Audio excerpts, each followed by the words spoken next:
Okay, so welcome to this Bhakti Vaibhav session. Today we are going to discuss the 15th chapter of first canto, the Pandavas retire timely. The last chapter was disappearance of Lord Krishna, which we saw in the last session, and there we discussed uh, primarily from Yudhishthir Maharaj's perspective of what all he saw. Okay, and then he spoke to Bhima regarding his fears that Krishna might have disappeared, and that is prompted by Narad Muni in the chapter before that, in the 13th chapter, Dhritarashtra quits home, where he says that Krishna is waiting, is awaiting the rest, and then after he leaves, then you can also leave. Okay, like that. So from Yudhishthira Maharaj's perspective, he saw many inauspicious omens. Then Arjuna arrives, and then lots of questions were asked by Maharaj Yudhishthira to Arjuna, inquiring about the welfare of Yadus, then inquiring about Krishna and remembering his glories, and then finally inquiring about Arjuna's welfare. Okay, if everything is fine with him. So this chapter, 15th chapter, Arjuna will respond to those queries, to the inquiries of Maharaj Yudhishthira. Okay, and this chapter in the purports, Srila Prabhupada puts several points, and it's important from our perspective because this, especially from the 32nd verse onwards, no, from 32nd verse onwards, it's mentioned how Yudhishthira Maharaj, he detaches himself from this material world, and then he starts for the spiritual world, and the process of leaving one's body, or process of getting detached from this material realm, is very nicely explained by Srila Prabhupada in his purports. Okay, so and even even in other places from 18 to 23, okay, even in these verses also Srila Prabhupada makes quite good points, several good points in the purports. So primarily for this chapter, what we will be doing is reading major portions of the purport itself and trying to understand which are main points Srila Prabhupada covers there. Okay, so that will give us a very good overview of what actually Srila Prabhupada wants to tell us in this chapter. Okay, so most of the time we'll be reading, okay, from the purports. So this is the breakup. The first 4 verses, Arjuna remembers Krishna because he's prompted by Maharaj Yudhishthira, and then he starts speaking, okay, with a very heavy heart, with a dejection that the Lord has left. Then he recounts the accomplishments that he and the Pandavas have achieved because of Krishna's mercy. So basically, after he says that the Lord of our heart, he has left, he has disappeared from this world, then he recounts the Lord's mercy on the Pandavas through different phases of their lives. Okay, right from the start till the battle of Kurukshetra. What all have happened, what all instances happened, what all the glorious achievements that the Pandavas were able to do, and how it was all due to Krishna's mercy. So these verses from 5 to 17 will cover that. And Arjuna will speak about his intimacy with Krishna. And after giving that introduction about his intimacy, after he speaks about his intimacy, now because Krishna is not there, he's feeling an intense separation. Okay, just thinking of the intimacy that he had with Krishna, and now Krishna is not there. Okay, at least physically in front of him. So now the separation is more intense. So that intimacy with Krishna gives rise to intense separation. Okay, so these are covered from 18 to 23. After this, from 24 to 31, now Suta Goswami speaks. Okay, actually Arjuna, from 24 to 27, Arjuna starts contemplating on the instructions that the Lord gave to him in Bhagavad Gita, and Suta Goswami continues from there, and he says that by thinking, by remembering, by contemplating on the instructions that Krishna gave to Arjuna during the battlefield, and at different phases of their life, he was able to overcome all kinds of illusion. And specifically in this purport, Srila Prabhupada explains very nicely that even though the Lord might have disappeared, but actually it's just, he's becoming visible and invisible to our eyes. The Lord being absolute is everywhere. And Arjuna, by contemplating on the instructions that Krishna gave in Bhagavad Gita, he's able to understand this point, that the Lord is absolute and he is everywhere. And therefore he was able to overcome all lamentation. It's mentioned as contamination in these verses. So those kind of lamentation that he had, he was able to overcome by remembering about the absolute instructions of the Lord, because the instructions are non-different from Krishna's presence, his personality. So after he tells, yeah. So Arjuna then, in the 22nd and 23rd verse, he tells or he informs Maharaj Yudhishthir that the Yadu dynasty also is vanquished, and then he frees himself from all kinds of contamination, lamentation like that from 24 to 31. From 32 to 51, it is explained how Maharaj Yudhishthir becomes determined to leave this world because Krishna has disappeared, and then others also, his brothers and Kunti also leaves, then Draupadi, everybody follow Maharaj Yudhishthir's path and they also leave for the spiritual world. Okay, so this is the overview, this is the breakup of this chapter. So the first 4 verses is Arjuna remembering about Krishna. Text 1.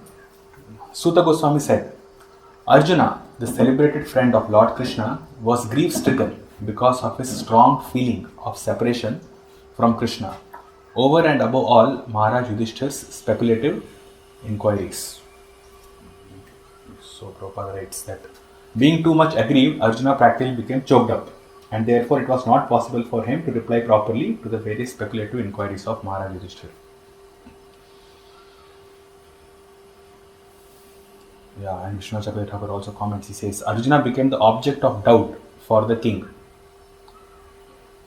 Was it because of this or was it because of that? It basically means that looking at Arjuna, Yudhishthir Maharaj was not able to find out the actual reason for his rejection. Okay, so that's why he inquired several things. He inquired about the Yadu dynasty, he inquired about Krishna, he inquired about Arjuna's own welfare. So he had become a doubt. Arjuna's presence, Arjuna's dejection had become a doubt for Maharaj Yudhishthir. So the cause was Arjuna's worrisome condition, and he had become thin because of separation from Krishna. Okay, and due to grief, Arjuna's mouth and lotus-like heart had dried up. Therefore, his body lost all luster. Now, remembering the Supreme Lord, he could hardly utter a word in reply.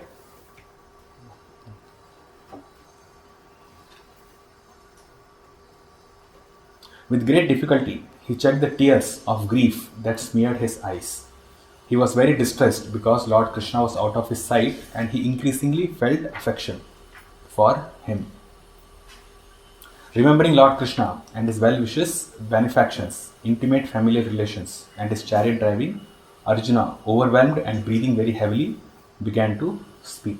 Okay, so after Yudhishthira Maharaj's inquiries, then Arjuna contemplated on the Lord, he remembered the Lord and his well-wishes, his benedictions, his family relations, his chariot driving. So everything came into Arjuna's mind. And to respond to Maharaj Yudhishthira, he started to speak. Okay. So, here in this verse, it's mentioned that Sakhyam, Maitrim and Sauhridam. Sakhyam, Maitrim, Sauhridam cha Sarathyadishu Samsmaran. So Arjuna basically remembers his dealings with Krishna in different levels. Sakhyam, Maitrim and Sauhridam. So Vishnu Chakravarti Thakur explains that. And he says Sakhyam is mutual affection and mutual helping each other. So primarily the relationship of Arjuna with Krishna was that of friendship. Okay, on an equal level. So Sakhyam is mutual affection and mutual helping each other. Maitri is Sakhya mixed with Dasya, okay, where he wanted to serve the Lord. Okay, so that emotion was also there. Sauhridam is Sakhya mixed with Vatsalya, where we want to protect the Lord. Okay, so within Sakhya itself, there are different various emotions which are there. And these 3 different words in this verse basically explain those different relationships or different moods that Arjuna shared with Krishna. Okay.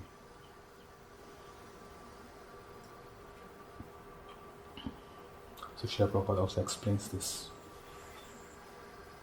So he says that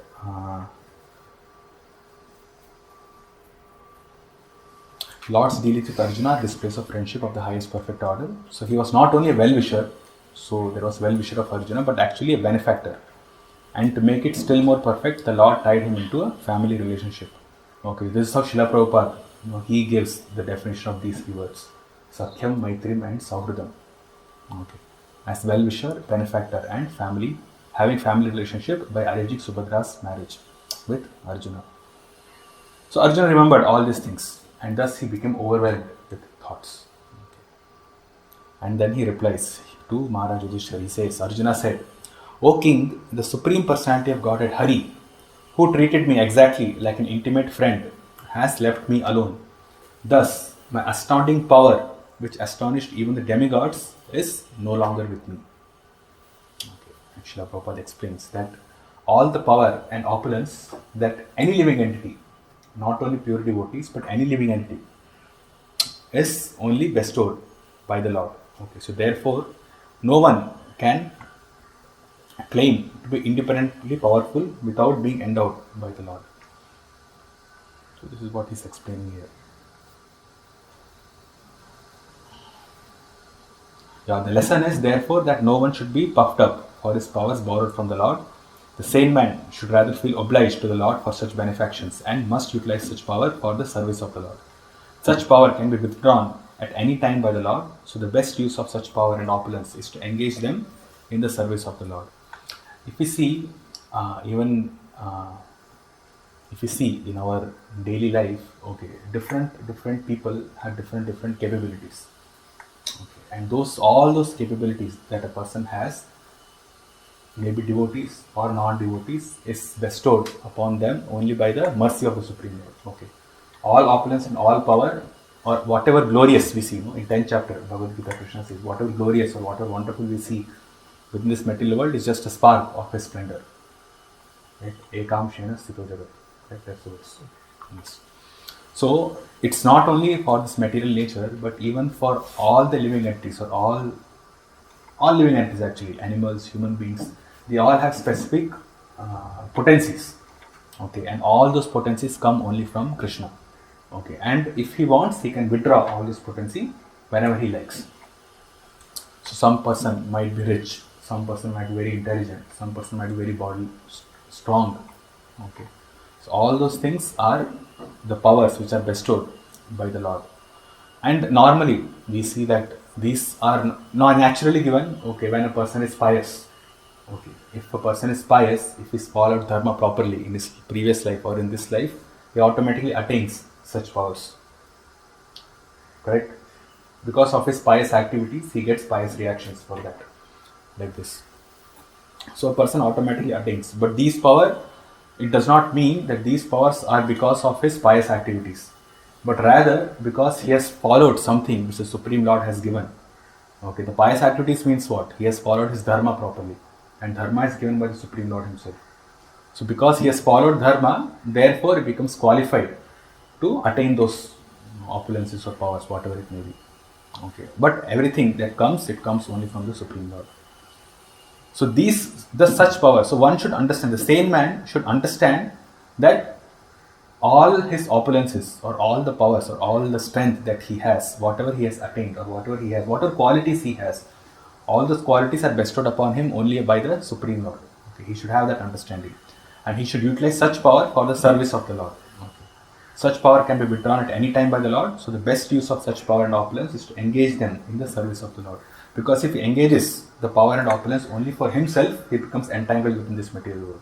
But if he uses those power and opulence for the service of the Lord, then he basically gets himself liberated, goes back to Godhead. So this is where Prabhupada also speaks about this Brahmana and Kripana. Okay, Kripana is one who is miser, and he is miser because even though he has everything, he does not use it for the service of the Lord. Whereas a Brahmana, he has the opulence. It is not material opulence, but he has spiritual opulence, and he uses all that opulence, his inclination for austerity, okay, his inclination of following dharma for the service of the Lord. Okay. So this is the difference. So one who is not using his power and opulence for the Lord is just a kripana, just a miser. Okay, because the proper use is in the service of the Lord. Text 6. I have just lost him whose separation for a moment would render all the universes unfavorable and void, like bodies without life. And this is also indicative of the omens that Maharaj Yudhishthira saw. Okay, because the Lord has left, then everything was put into chaos. All the bad and auspicious omens was seen by Maharaj Yudhishthira. Srila Prabhupada writes that Krishna is the dearest of all living entities. Actually, for a living being, there is no one dearer than the Lord. Okay. So, this is a very important point, and which I think we have seen in the previous chapter also. That for a living being, there is no one dearer than the Lord. Some people understand that, and some people don't understand that, and only that distinguishes between a devotee and a non-devotee. Devotees are those who are able, who are, even from the right from the starting point, they are able to understand that the Lord is the supreme enjoyer. What is that? Bhoktaram ekatapasam sarvalokamaheshwaram suhridam sarvabhutanam gyattamam shantiricchiti. Suhridam sarvabhutanam. He is the well-wisher of all living entities. He is the dearest to all living entities. So those who are able to identify that, they are devotees. But those who are not able to identify that, they are entangled in this material world itself. Okay, so Srila Prabhupada again gives, this, that there is the Swamsha and Vibhinnamsha. Okay, and as the living being is the important factor in the material body, for without the living being, the material body has no value. Similarly, without Paramatma, the living being has no status quo. And that is why he suffers in this material world. Because he is not able to recognize that the Lord is his Suhridam, his dearest. So he suffers in this material world. But one who is able to understand, or one who realizes that Krishna is there and he is his well-wisher, then he gyatva mam shantim richati, he attains peace. Okay, but one who does not know that, he never attains peace. So as we discussed last class also, right, that does not matter how much material opulences one gets or how much material activities one does, one can never become happy. Because he does not know that he is dearest to the Lord, or for him the dearmost object is Krishna and not all these material varieties that are being thrown at him. So till he understands that, then he has to suffer. But as soon as he understands that Krishna is the supreme benefactor for me, he is my well-wisher, he is the most dearest for me, then he does not suffer anymore. Okay. So that's why Srila Prabhupada called this verse, this 29th verse from 5th chapter Bhagavad Gita, as the peace formula. Right? Because peace is possible only when one understands this point. Otherwise, it's not possible. Peace, even from within the society and within ourselves also. Okay, or else we will always be distressed. And Srila Prabhupada continues that similarly, Brahman or Paramatma has no locus standi. This means they have no substance without the Supreme Lord Krishna. And this is thoroughly explained in Bhagavad Gita. Okay, so he goes, just like the material body. For the material body, the living being is the most important factor. Okay. Similarly, for the living being, Paramatma is the most important factor. And Paramatma or Brahman has no substance without the Supreme Lord Krishna. So therefore, he is the Sammam Gunam. He is the source. He is the vital principle of everything. Okay. So that's why Arjuna says, it would render all the universes unfavorable because he has lost him. Just like bodies without life. Only by his merciful strength was I able to vanquish all the lusty princes assembled at the palace of King Drupad for the selection of the bridegroom. With my bow and arrow, I could pierce the fish target and thereby gain the hand of Draupadi. Okay, so from this verse onwards, from 7 to 17, 5 to 17, he's basically going to speak about his mercy, Krishna's mercy on the Pandavas, on himself and on the Pandavas in general through different phases of their lives. Okay. And Srila Prabhupada gives this whole Draupadi Swayamvar here. Okay. So he explains that. And he writes that after Arjuna, in the dress of a poor Brahmana, pierced a difficult target, everyone was astonished. And all of them, especially Krishna, offered a stiff fight to Arjuna. But as usual, by the grace of Lord Krishna, he was able to emerge very successful in the princely fight and thus gained the valuable hand of Krishna or Draupadi. Arjuna was lamentingly remembering the incident in the absence of the Lord, by whose strength only he was so powerful. Okay, so so see in this 5th verse, Arjuna says, right, my astounding power, which astonished even the demigods, is no longer with me. So he's recounting those instances where he was able to accomplish, through his astounding power, he was able to accomplish many things, but those have been withdrawn by the Lord, which we discussed in the in this verse itself. So we'll see, even the subsequent verses also, Arjuna will speak of how all the power that he had was only by the mercy of the Lord, and everything was withdrawn, or everything has been withdrawn now. So these are the instances. One is during the Swayamvar of Draupadi, and he was able to offer stiff fight to Karna only because he had that strength. His astounding power was there with him. That's why he was able to emerge very successful in this fight. Because he was near me, it was possible for me to conquer with great dexterity. Dexterity means with expertise.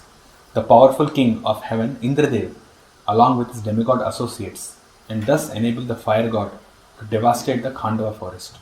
And only by his grace was the demon named Maya saved from the blazing Khandava forest. And thus we could build our assembly house of wonderful architectural workmanship, where all the princes assembled during the performance of Rajasuya Yajna and paid you tributes.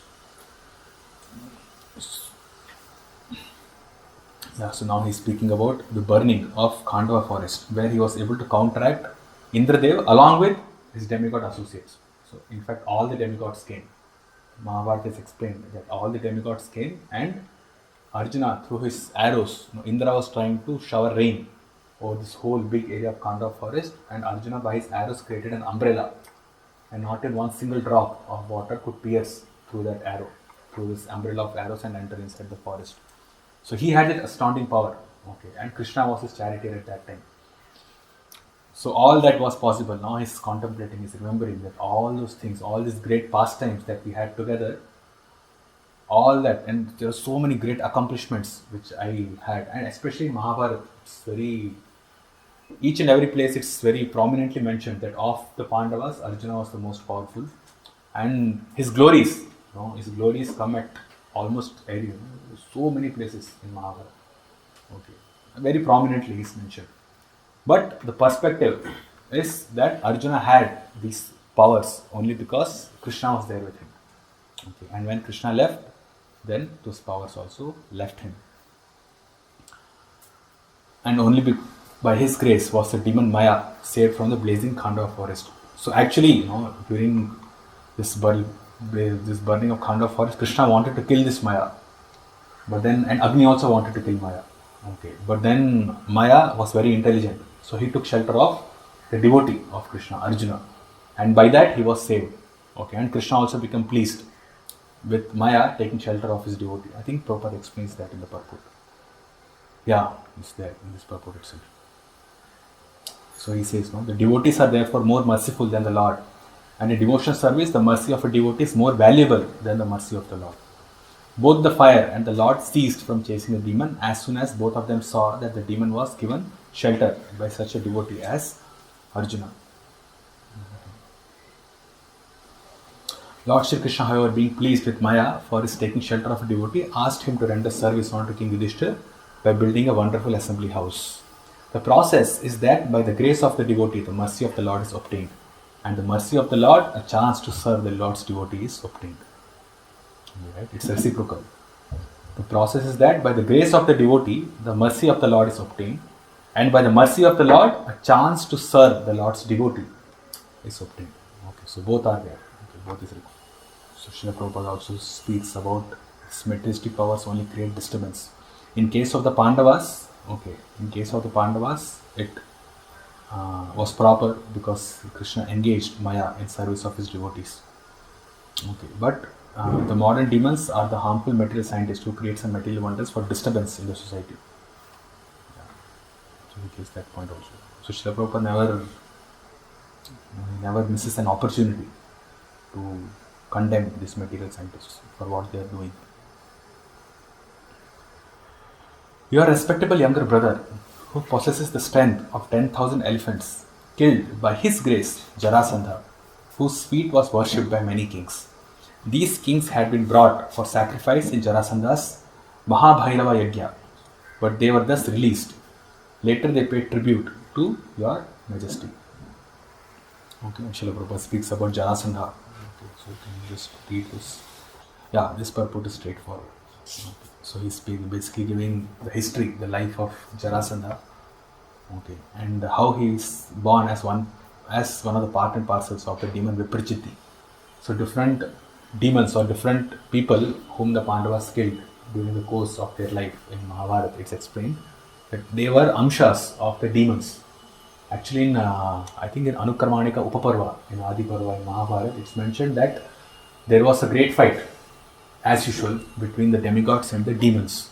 Okay. And the demons who were killed, they were born as demoniac personalities within this earth, within this Bhuloka. Okay. And because of that, Mother Earth, she felt very overburdened by their presence, of this demoniac presence. So then she went and prayed to the demigods. Then Brahma went to Lord Vishnu. Then the Lord said that he will incarnate, and therefore the demigods also should incarnate, so that the demons can be vanquished. So that's why the Pandavas are the amshas of the different demigods. Okay. Not only that, they are the eternal associates, but they came through the agency of the demigods. And the Kauravas, or most of the people from Kaurava army, they were all amshas of the demons, or they had this demoniac tendency. So that the fight that happens between the demigods and the demons in the heavenly planets, the same kind of fight happened in the battle of Kurukshetra and during different times in the Mahabharata also. So the same battle was brought down to the realm of Bhuloka. That's what it is. So Jarasandha was born as one of the part and parcels of the demon Viprachiti. Similarly, Kamsa was Kalanemi, and this Duryodhana was Kali Yuga, Shakuni was Dwapar Yuga, like that. They are the personalities of different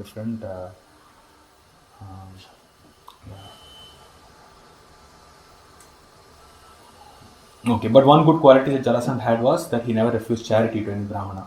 Okay, and he performed many sacrifices also, yet he was not on a par with devotion service. So he was not a devotee. He was, even though he used to give charity to the Brahmana and he used to worship Vishnu. He had a deity of Lord Vishnu and he used to worship Vishnu, but he could not understand that Krishna is Vishnu himself.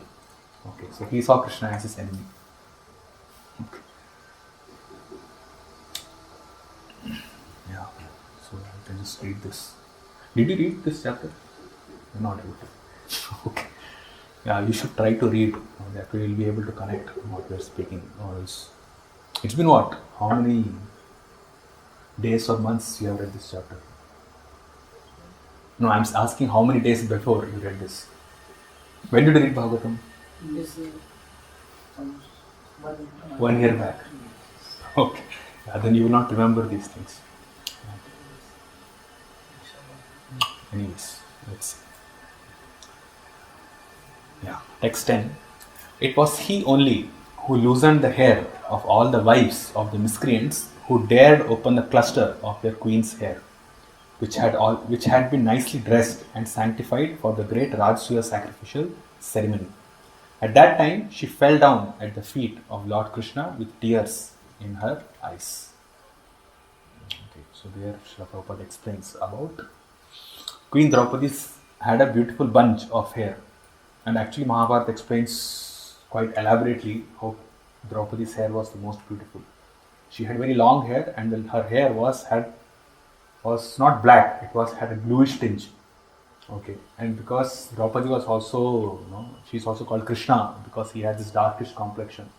For her complexion and for this bluish tinge of the hair, she looked very beautiful. And her hair was so thick, they used to have many maidservants just to braid her hair. Okay. Not one person could do it, so it was so thick. So Queen Draupadi had a beautiful bunch of hair, and it was sanctified in the ceremonial function of the Rajasuya Yajna, because they have to take this sacrifice, this bath, Abhisheka is done for them. Okay, so it was sanctified, it was pure, so pure.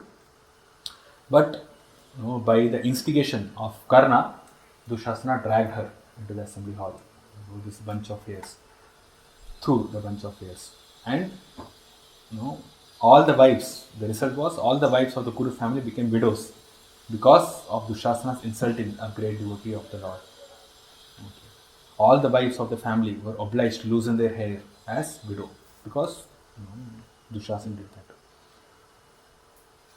So Srila Prabhupada makes this point. The Lord can tolerate insults upon himself by any miscreant because the father tolerates even insults from the son, but he never tolerates insults upon his devotees. By insulting a great soul, one has to forego all the results of pious acts and benedictions also. Okay, so this is also an important point. So one may be very pious. One may be very pious in following dharma, in following religious principles very nicely. Okay, but if he insults a devotee of the Lord, then all his pious activities, they come to null and void. Okay, they don't give the corresponding result. Okay, offense to a devotee means that the person is lost, is doomed. Basically, it's like a mad elephant offense. So devotee should not be offended. During our exile, Durvasa Muni, who eats with his 10,000 disciples, put us in dangerous trouble because of an intrigue by our enemies. At that time, he, Lord Krishna, simply by accepting the remnants of food, saved us. By his accepting food, thus, the assembly of Munis, while bathing in the river, felt sumptuously fed, and all the three worlds were also satisfied. Okay, so if you see in the sequence of verses, it's basically following the narration of Mahabharata itself. Okay, we started from here, no, like, yeah, so here this is his Swayamvar, okay, when he got married to Draupadi. And then after that, the Khandwa forest was burnt and Indraprastha was established. Okay, because after Draupadi, the Swayamvar was done, and then the Kauravas found out that the Pandavas are still alive, then they had to split the kingdom into two. Okay, they had this Hastinapur and then they have this Khandwaprastha. So they had to split that into two. And Khandwaprastha was then inhabited, or it was made into a great city by the Pandavas. And Maya agreed to create this great assembly hall in Indraprastha. Okay, and after that, then they wanted to do this Rajasuya sacrifice. And for the Rajasuya sacrifice, then they had to kill, or they had to subdue the other kings. So Jarasandha was the biggest thorn, basically. Okay, so he had to be killed. So when Jarasandha had to be killed, then the Supreme Lord's mercy was there. That's how Bhima was able to kill Jarasandha. Okay, and after that, then during Rajasuya sacrifice, then the queen's hair, Draupadi's hair, was sanctified through different waters from different rivers. Okay, the Brahmanas bring different pots. They go travel to all over the place. Okay, in India, and then they get water from different rivers.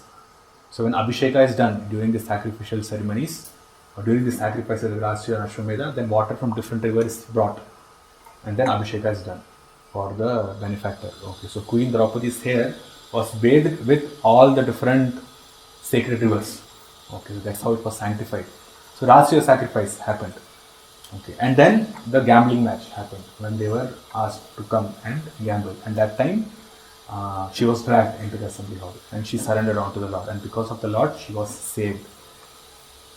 And then they were sent to the forest during the second gambling match, and at that time Durvasa Muni was sent by Duryodhana. Okay, like in sequence. So Arjuna is able to remember his whole life, and in each and every difficult part or difficult moment of his life, he is able to remember the Supreme Lord and how he saved him or saved them. Okay, the Pandavas at different points of time. Okay, so we know these stories. So Srila Prabhupada explains that in the purport about Durvasa Muni.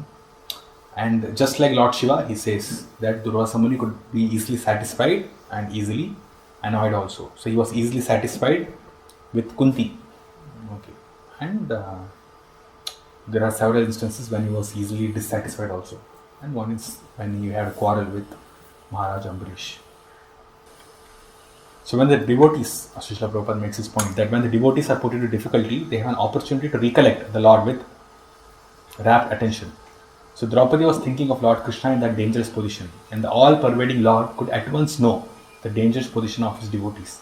He therefore came there on the scene and then asked Draupadi to give whatever food she might have in the stock, like this. Actually, I think Vishnu Chakravarti Thakur writes that Krishna was with Rukmini at that time.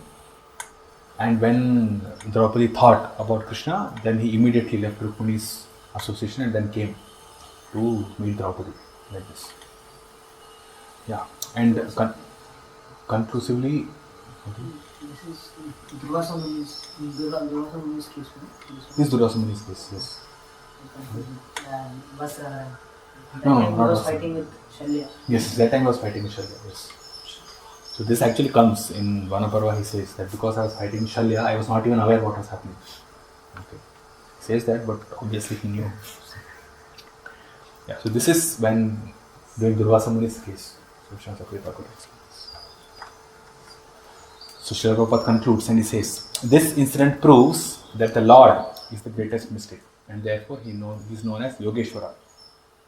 Another instruction is that every householder must offer food to the Lord, and the result will be that everyone, even a company of guests numbering 10,000, will be satisfied because of the Lord's being satisfied. That is the way of devotional service. Okay, it's a very important point because normally when we offer, we offer bhoga to the Lord and we partake of prasadam, we don't think that the whole world will be satisfied because of this. But actually, because this bhoga is offered to the Lord becomes so pleased, and when Krishna is pleased, his whole creation is also pleased. So in one way or the other, which might not be manifested in front of us, or we might not be able to understand it, but the whole world becomes satisfied just by offering the food to the Lord. Okay. So whenever devotees render devotional service and the Lord is pleased, it is for the benefit not only for the devotee or for those people around him, but for the whole universe. Okay, because when Krishna is satisfied, everything is automatically pacified. Okay, so that's why the devotee's presence itself, sanctifies the whole atmosphere, the whole universe. Because what does a devotee do? He renders devotional service, and rendering devotional service means pleasing the Lord. And when the Lord is pleased, the whole universe is pleased. Okay, you might not be able to perceive it, but actually happens. That's what Srila Prabhupada is making this point. That the result will be that everyone, even a company of guests of numbering 10,000, will be satisfied because of the Lord's being satisfied. That is the way of devotional service. Everybody is satisfied just by rendering devotional service to the Lord. That's why the presence of devotees within this material world itself is the greatest blessing for this material world. So wherever pure devotees walk, that's why we saw that Tirtha in 13th chapter, I think we saw. That they are the true devotees are like Tirtha, they are places of pilgrimage. For this reason, because wherever they go, they render devotional service only. And by rendering devotional service, the whole universe is benefited. They might know, they might not know, or it might not be visible or manifested in front of us, but it actually happens.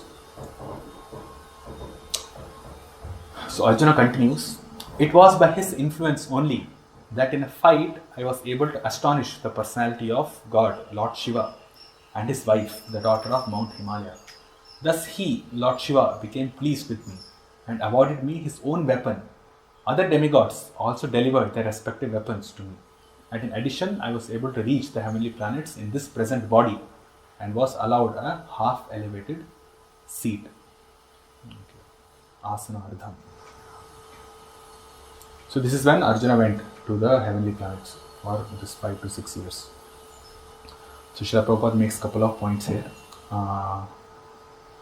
That the demigods are also pleased with the devotees of Krishna. Okay. So he says, by the grace of the Supreme Lord, all the demigods, including Lord Shiva, were pleased with Arjuna.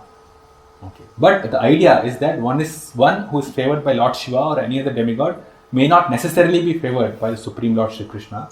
But one who is favored by the Lord, everybody is favorable to that person also. And he gives example of Ravana.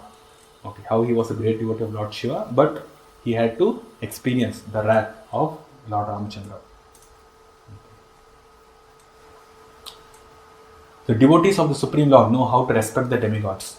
But the devotees of the demigods sometimes foolishly think that the Supreme Personality of Godhead is no greater than the demigods. By such a conception, one becomes an offender, a Pashandi, right?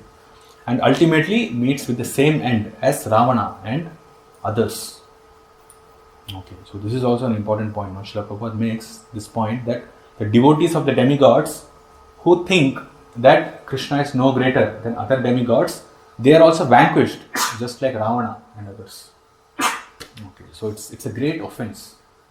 Because Ravana, he committed such a great offense, and that's why he was killed by the Supreme Lord. And Prabhupada writes that they ultimately meet with the same end as Ravana. Okay, so to think that the demigods are on the same level as the Supreme Lord is a great offense. Okay, and it leads to a destination like that of a Ravana. Destination is the same end, the way he was vanquished by the Lord. These are important points that Prabhupada makes here. And then he says, reaching the heavenly planets. So Arjuna went. Arjuna was able to go to the heavenly planets in this same present body, okay, which is not possible. Which is not possible even in different ages. Okay, some great sages might have been able to do that, but not for a common man. Even in Dwapar Yuga, Treta Yuga, it was not possible. Because Ravana tried. He wanted to make a staircase. Obviously, he was not qualified because he did not have any pious activities to his credit. But still, the point was mentioned. I think Ramayana says that because one thing is he's not qualified, another thing is nobody in his own self-same body could go to the heavenly planets. They have to leave this body and then they should get a body conducive to go to the heavenly planets. But here we see that Arjuna, in his own self-same body, he went to the heavenly planets, and it actually caused lots of agitation to Dhritarashtra and other Kauravas also, because this is something which was not heard of. And even for a pious Kshatriya, or for those Kshatriyas who were proper Kshatriyas, for them it's always whenever they have fight or whenever they do charity or whenever they do any dharmic activities, it is mentioned by doing these pious activities, in the next life they'll go to heavenly planets. Right? That's the fruit that is there for them. You do lots of charity, you do lots of sacrifices, or you die in a battlefield without showing your back to your enemy. Then that way, Veer Gati ko prapt hona, you go to the heavenly planets. But here we see Arjuna, he did not do any of these things. In his own self-same body, he went to heavenly planets. So it was so agitating to the Kauravas actually. But Arjuna was able to do because he had the mercy of the Lord. So Srila Prabhupada says that only persons who have performed virtues, performing sacrifices, giving charity, undergoing severe austerities, can be allowed to enter into the heavenly planets after the duration of the life of the present body. But Arjuna was allowed to enter into the heavenly planets in the self-same body simply by the grace of the Lord. Otherwise, it is not possible to do so. It is not at all possible. So now the modern scientists, what they are doing is they are trying to go to the moon, which is also a heavenly planet, in their own self-same body through some mechanical means. Okay, so Srila Prabhupada completely condemns that. He says that it is bogus because the present population is more or less influenced by the modes of passion and ignorance, and the symptoms of such influence are exhibited in their becoming very lusty and greedy. Such degraded fellows can hardly approach the higher planetary systems. Okay, so one is, the modern people, they don't have the means to go to the heavenly planets. Okay, and the means is basically charity, as Prabhupada gives charity, performing sacrifices, undergoing severe austerities. You do all those things in this lifetime, one can go to the heavenly planets next lifetime. Okay, there is no question of going in the same lifetime itself. But the present population is even more condemned because they are completely influenced only by passion and ignorance. Okay, and they are very lusty and greedy. So if they are lusty and greedy and they have all the ill effects of this material world, then they are not performing sacrifices, they are not giving charity. One who is very greedy, he cannot give charity. Okay, and they cannot undergo severe austerities also because they are not situated in mode of goodness. They are influenced by mode of passion and ignorance. So such population, what to speak of going in the present life, they cannot even go to the heavenly planets in the next life. So such degraded fellows can hardly approach the higher planetary systems. In the heavenly planets and other higher planets within the universe, the inhabitants are highly intelligent, many times more intelligent than the human beings, and they are all pious in the higher and highest mode of goodness. They are all devotees of the Lord. And although their goodness is not unadulterated, still they are known as demigods, possessing the maximum amount of good qualities possible within the material world. So devotees are more than demigods because their goodness is unadulterated, whereas demigods' goodness is adulterated. Adulterated means it's mixed. Okay, it's contaminated, mixed to some extent. Okay. When I stayed for some days, so Arjuna continues, when I stayed for some days as a guest in the heavenly planets, all the heavenly demigods, including King Indradev, took shelter of my arms, which were marked with the Gandiva bow, to kill the demon named Nivata Kavacha. O King, descendant of Ajamedha, at the present moment I am bereft of the Supreme Personality of Godhead, by whose influence I was so powerful. So Srila Prabhupada makes his point. The Lord is all powerful and by his grace, his pure devotee can be as powerful as he may desire. So the pure devotee can be as powerful as the Lord desires, and there is no limit to it. Okay, so there is no limit to it. And from our perspective, or from not our perspective, but a point to understand here is, when devotees preach, okay, when devotees preach this Krishna consciousness, then unless they are empowered by the Lord, they cannot preach. Okay, unless they are empowered by the Lord, they will not be able to convert, or they will not be able to bring the other person into Krishna consciousness. Right? Our acharyas also say that we can understand that the devotee is empowered by seeing how many number of people he brings to Krishna consciousness. You know this, right? Have you heard of this? Yes, you have heard of this. Okay. I think Bhaktivinoda Thakur makes this point. So, a devotee can be empowered. Okay. A devotee, when he is empowered, then there is no limit. Or rather, when a devotee is empowered, then he can bring people to Krishna consciousness. Okay. So, from devotee's point of view, or from preacher's point of view, it is important that we understand that it is not we who are actually doing or actually preaching. Okay, because the Supreme Lord has given us the potency, okay, then we are able to use that potency in preaching the glories of the Lord, and through that we are able to bring people to Krishna consciousness. And Srila Prabhupada makes his point that there is no limit to it. Okay, his pure devotee can be as powerful as he may desire, and there is no limit to it. So one who wants to preach, okay, who wants to be engaged in the mission of Chaitanya Mahaprabhu, actually he can do it to the superlative degree, okay, just by understanding this point that all his potency, or all his efforts, or all his energy, it comes only from the Supreme Lord. And if he desires, and if he is very sincere and serious in his devotional service, then the Lord may empower him, and then he can bring so many people to Krishna consciousness. And there is no limit to it, basically. So, this is very amazing. The military strength of the Kauravas was like an ocean in which there dwelled many invincible existences, and thus it was insurmountable. But because of his friendship, I, seated on the chariot, was able to cross over it, and only by his grace was I able to regain the cows and also collect by force many of the king's helmets, which were bedecked with jewels that were sources of all brilliance. Okay, so now this Vanaparva is complete, and now he is entered to Virata Parva. Okay, so there he is speaking about his fight that he had with all the Kauravas who had come to the kingdom of Virat to take away the cows. Okay, but he was able to regain the cows.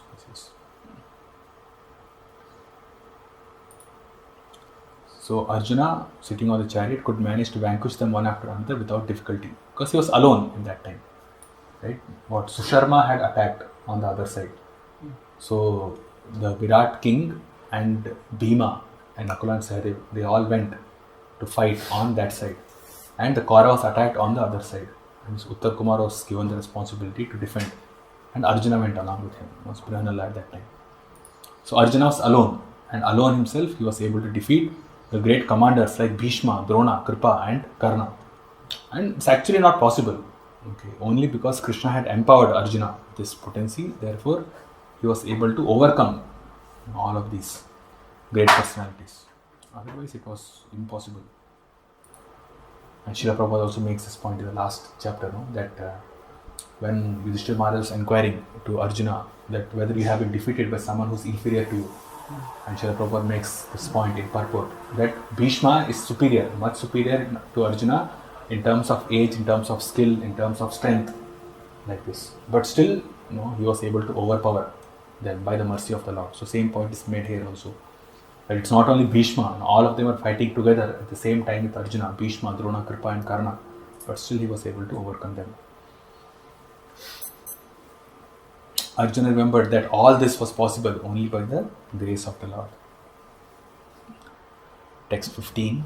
In the battlefield, it was he only who withdrew the duration of life, speculative power and strength of enthusiasm from everyone in the great military phalanx made by the Kauravas, headed by Bhishma, Karna, Drona, Shalya, etc. Their arrangement was expert and more than adequate. But he, Lord Shri Krishna, while going forward, did all this. So what did he do? Krishna withdrew the duration of life. And he makes this point. He tells this also in the Bhagavad Gita, right? That this whole battlefield, everybody is already dead because I've already decided they have to be killed in this battlefield. So because he already withdrew the duration of life, so therefore Arjuna was able to overcome them, overpower them. As a Supreme Lord, he can increase or decrease the duration of life of a living being. Thus the Lord conducted the battle of Kurukshetra according to his own plan. So it was the plan of the Lord. Okay. So now he makes this point, right? Big generals like Bhishma, Drona, Shalya, it would have been physically impossible for Arjuna to win the battle had the Lord not helped him by every kind of tactic. And such tactics are generally followed by every statesman, even in modern warfare. But they are all done materially by powerful espionages, military tactics, and diplomatic maneuvers. But because Arjuna was the Lord's affectionate devotee, the Lord did all this himself without personal anxiety by Arjuna. This is the way of devotional service to the Lord. So even in modern warfare, there are so many different pacts, so many things are made. Okay, there are different pacts, there are different military tactics, there are different diplomatic conditions. Do you understand? You might not be able to understand. I don't know. Diplomatic basically means that you make allies. Okay, people make allies. Allies means you make friendship. Okay, you might be sworn enemy to each other, but just to defeat the other enemy, then you become friends with your enemy itself, and then you fight together. Okay, and then you defeat the other enemy, and then again you come back to the same position where you have enmity with the other person. So they do all kinds of these diplomatic endeavors. Okay, then they become allies and do things like that. And there are different military tactics which are followed. But in the case of Arjuna, he did not have to think of any of those things. All those things are automatically done, or all those things are taken care by Krishna himself. Arjuna only had to go and fight. That's all. So this is the way of devotional service, he says. So Vishwanath Chakravarti Thakur, he gives more details, and he says that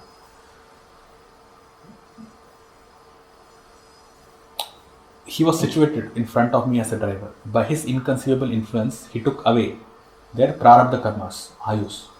By his beauty, he stole their minds. By showing his power, he took away their enthusiasm to fight, characterized by sharpness of mind. By his glance alone, he took away their ability to take up weapons, characterized by sharpness of the senses. So, by his glance, he took away their ability to take up weapons. So when Bhishma, Drona, Karna, Kripa, they were there in front of him, okay, Arjuna was able to overpower them because of these. Krishna diminished their potency while he increased the potency of Arjuna. Just by his glance, Krishna was able to achieve so many things. So that's why Arjuna is recounting. And I thought, we have won the battle of Kurukshetra, we have become the kings like this. But it is actually the Lord. Only because of him, I was able to overpower all these great warriors. Otherwise, Bhishma was stronger than Arjuna. Drona is Arjuna's teacher himself. Okay, Karna was equal to Arjuna like this. In terms of fighting at least. Not in terms of qualities, but in terms of fighting, Karna was on par with Arjuna. But by the Supreme Lord's glance, he took away their ability to take weapons. He took away their enthusiasm to fight. He took away their sharpness of mind. Okay, and therefore Arjuna was able to overpower these warriors. So it's not only a figurative way of saying, it's just not for the sake of glorification of Krishna that you attribute something to him that he has not done. Okay, it's not like that okay, Krishna has left, he's very dear to me, and then we are making some bluffing. We are bluffing that okay, because of Krishna only I did this, I did that, like that. No, actually Krishna only did all these things. Okay, and Arjuna is able to recount, or he's recounting that yes, all these activities which I did, or which all these difficulties that we were able to overcome was only because of Krishna's presence. So this is the relationship that Krishna has with his devotees.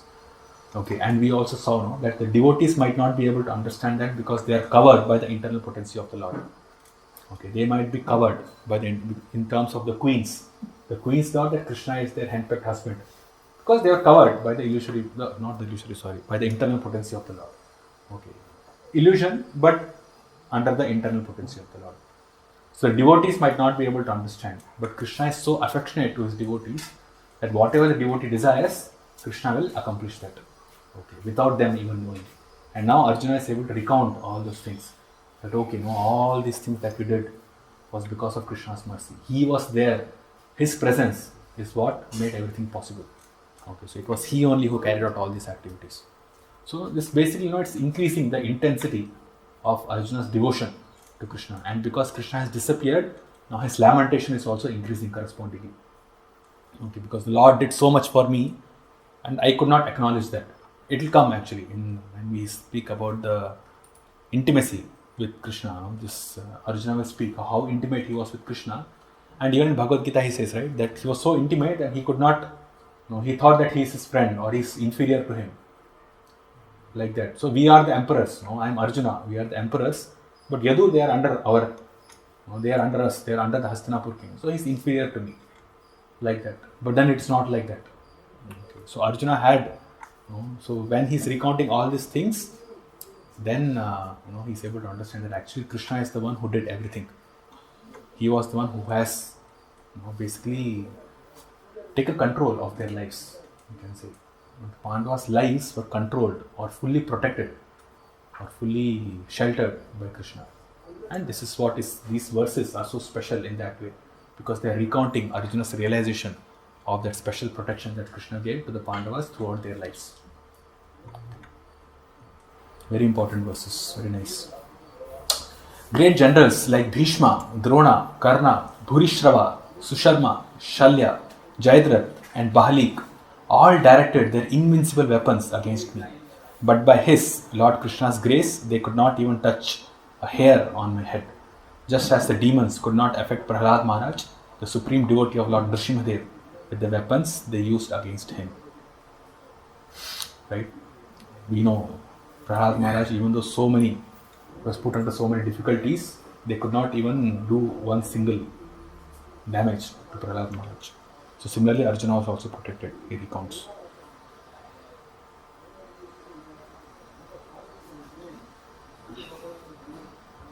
Yeah, then he speaks about Karna here. So Srila Prabhupada speaks about Karna here. Okay, and he gives all these details. And he says that Karna was defeated many times, not only by Arjuna, but also by Bhimsen. He was the king of the kingdom of Bengal, Orissa and Madras combined.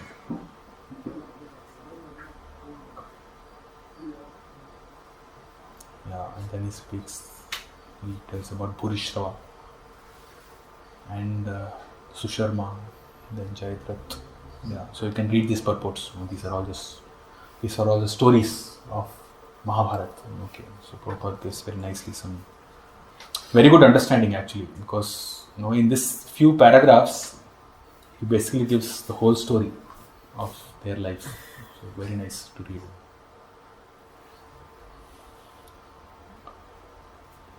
Okay. Yeah.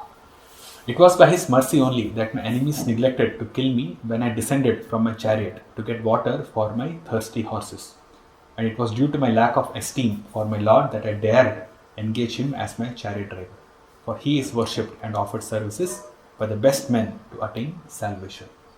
Okay, so this happened when he was going to kill Jayadratha. Okay, so that happened. So Srila Prabhupada makes some very good points in this purport. So we'll read this. The Supreme Lord, the personality of Godhead Sri Krishna, is the object of worship for both the impersonalists and the devotees of the Lord. The impersonalists worship his glowing effulgence emanating from his transcendental body of eternal form, bliss and knowledge, and the devotees worship him as the Supreme Lord. Okay.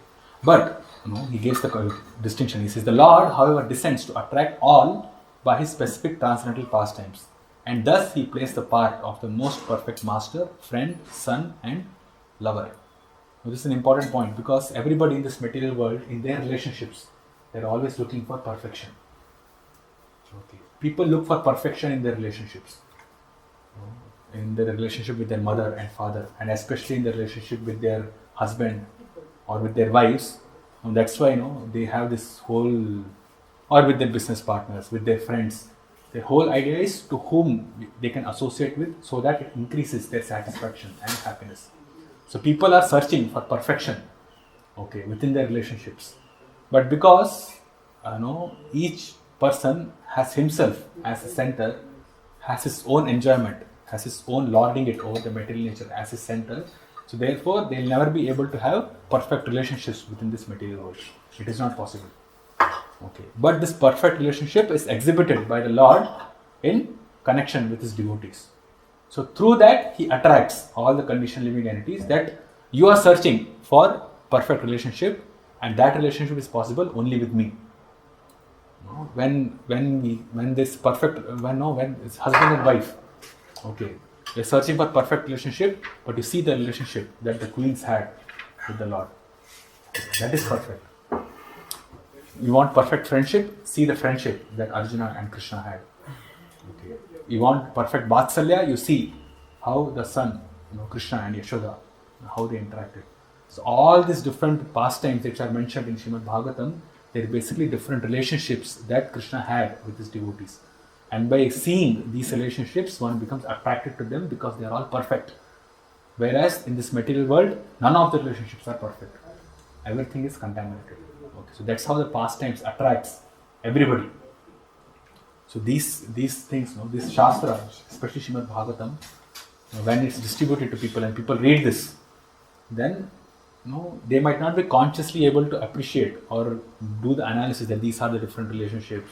I don't have a perfect relationship. These are the perfect relationships like this. But inherently they get attracted to these pastimes because the perfection is manifested in these words of Bhagavatam. So while the devotee plays in such a perfect transcendental relation, he forgets by the internal potency of the Lord that his friend or son is the Supreme Personality of Godhead.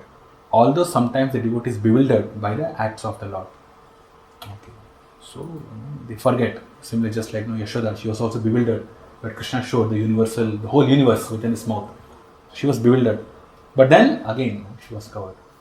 Okay. So she just saw Krishna as her darling child. So after the departure of the Lord, Arjuna was conscious of his great friend. So after the departure of the Lord, he was conscious that, he's the Supreme Lord. And everything that happened in our lives, it's only because of his mercy. But, I had taken him, I dared engage him as my chariot driver. I have dared to, kind of suppress him of his glories like this, by engaging him like this.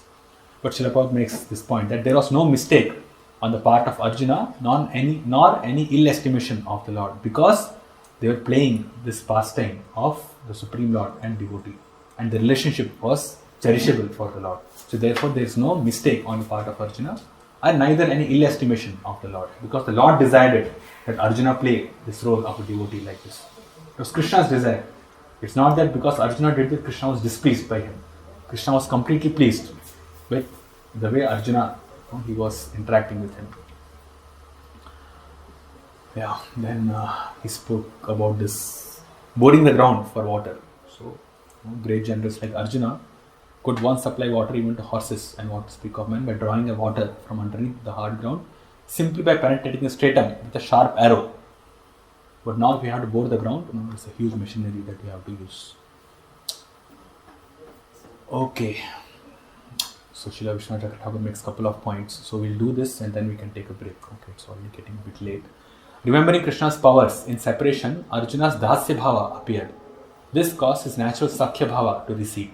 Thus Arjuna sees that he was offensive to engage Krishna as his charioteer and expresses regret in this verse. Sakhya Bhava basically means that you see the other person as your equal. But when Dasya Bhava comes, then you see yourself as servant, and then you think of your offenses that you have committed. So great souls worship him for liberation. This individual myself with ego did not worship him. Right? Arjuna never worshipped Krishna. And he also makes his point, a second point, that I got down from the chariot and piercing the ground produced water. At that time the enemies could not attack me because by his influence their minds lost concentration. So we saw that in the previous verse also, that just by his influence they lost their concentration. By his glance they could not use their weapons as effectively as they could. So this is because of the Lord's mercy. Okay, so here now this, as Vishwanath Chakravarti Thakur says, the Dasya Bhava has appeared. So now he speaks about his intimacy. Okay, by his intimacy and how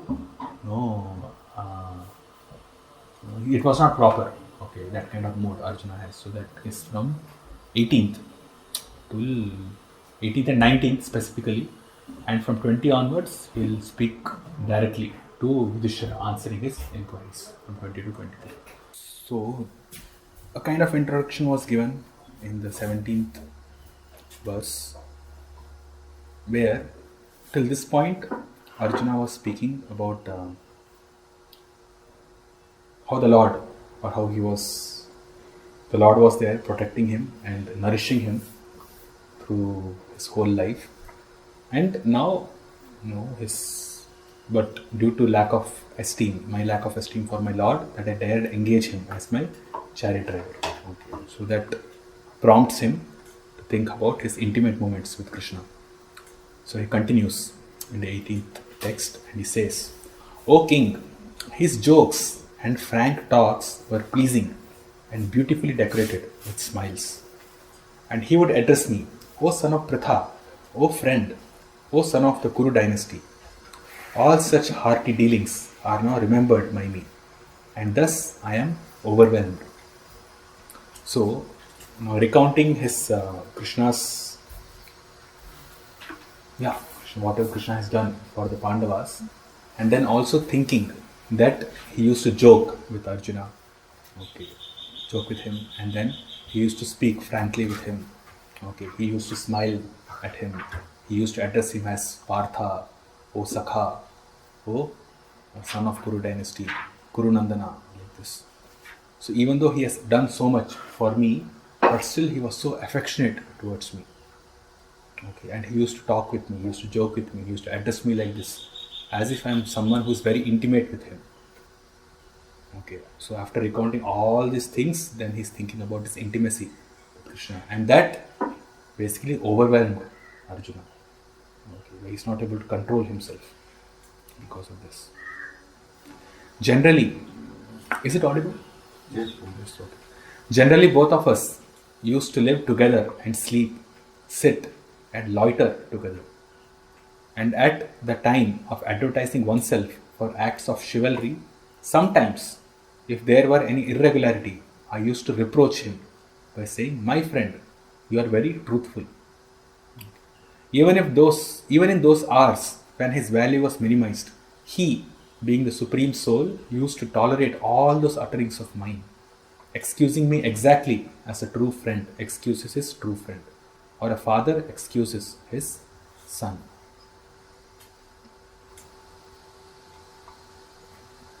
Since the Supreme Lord Sri Krishna is all perfect, his transcendental pastimes with his pure devotees never lack anything in any respect, either as a friend, son, or lover.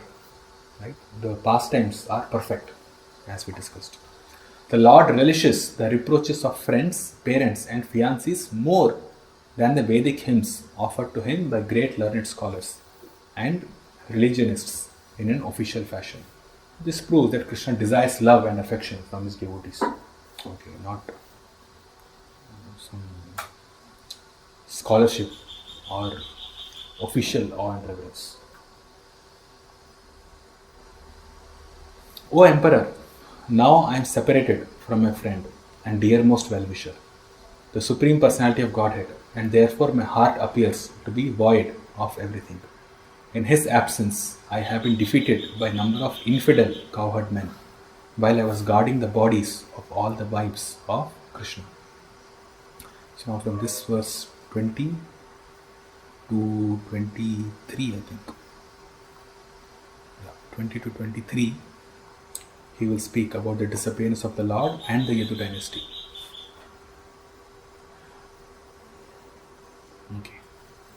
So this purport is important, and Srila Prabhupada gives some details on this. How it was possible that Arjuna could be defeated by a gang of ignoble cowherd men, and how such mundane cowherd men could touch the bodies of the wives of Lord Krishna, who were under the protection of Arjuna. So this seems improper. So Srila Vishwanath Chakravarti Thakur, he gives the proper understanding. And he quotes from Vishnu Purana and Brahma Purana in his commentary, and he says, "It is said that once the fair denizens of heaven pleased Ashtavakra Muni, by their service and were blessed by the Muni to have the Supreme Lord as their husband. Ashtavakra Muni was curved in 8 joints of his body, and thus he used to move in a peculiar, curved manner. The daughters of the demigods could not check their laughter upon seeing the movements of the Muni, and the Muni, being angry at them, cursed them that they would be kidnapped by rogues, even though they would get the Lord as their husband. Okay. So they pleased Ashtavakra Muni by their service, so they got benediction, but at the same time they laughed at him also, so they got cursed also. Later on, the girls again satisfied the Muni by their prayers, and the Muni blessed them that they would regain their husband even after being kidnapped by the rogues. So, in order to keep the words of the great Muni, the Lord himself kidnapped his wives from the protection of Arjuna. Otherwise, they would have at once vanished from the scene as soon as they were touched by the rogues. So, Krishna had taken the form of the cowherd boys, and that's how he kidnapped them. So this is the actual understanding. Okay, and he quotes, Vishnu Thakur quotes from Vishnu Purana and Brahma Purana about this. So Arjuna continues, I have the very same Gandiva bow, the same arrows, the same chariot drawn by the same horses, and I use them as the same Arjuna to whom all the kings offered their due respects. But in the absence of Lord Krishna, all of them at a moment's notice have become null and void.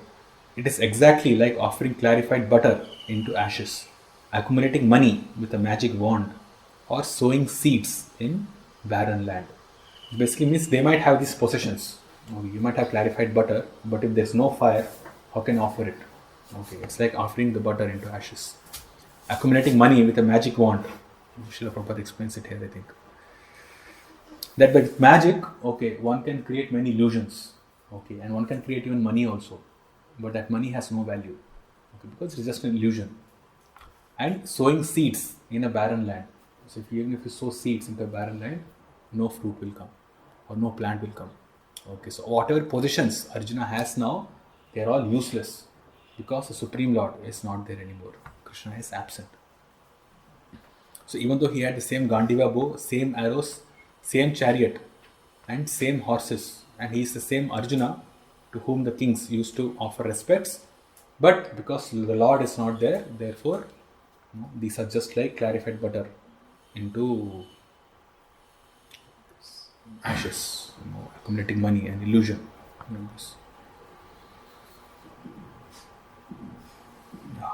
Human civilization and all activities thereof must be dovetailed with the supreme blessing of the Lord, and without this blessing, all advancement of human civilization is like the decoration on a dead body. So it's only because of the blessings of the Lord that one can advance. Otherwise, it's not possible. So it's like decoration on a dead body. It is said here that a dead civilization and its activities are something like the pouring of clarified butter on ashes, the accumulation of money by magic wand, and the sowing of seeds in a barren land. O King, since you have asked me about our friends and relatives in the city of Dwaraka, I will inform you that all of them were cursed by the Brahmanas, and as a result, they all became intoxicated with wine made of putrefied rice, and fought amongst themselves with sticks, not even recognizing one another. Now all but 4 or 5 of them are dead and gone. Okay, so this is the so this concludes this section where the Supreme Lord and the Yadu dynasty, they have disappeared, and Arjuna also recounts about his intimacy with the Lord.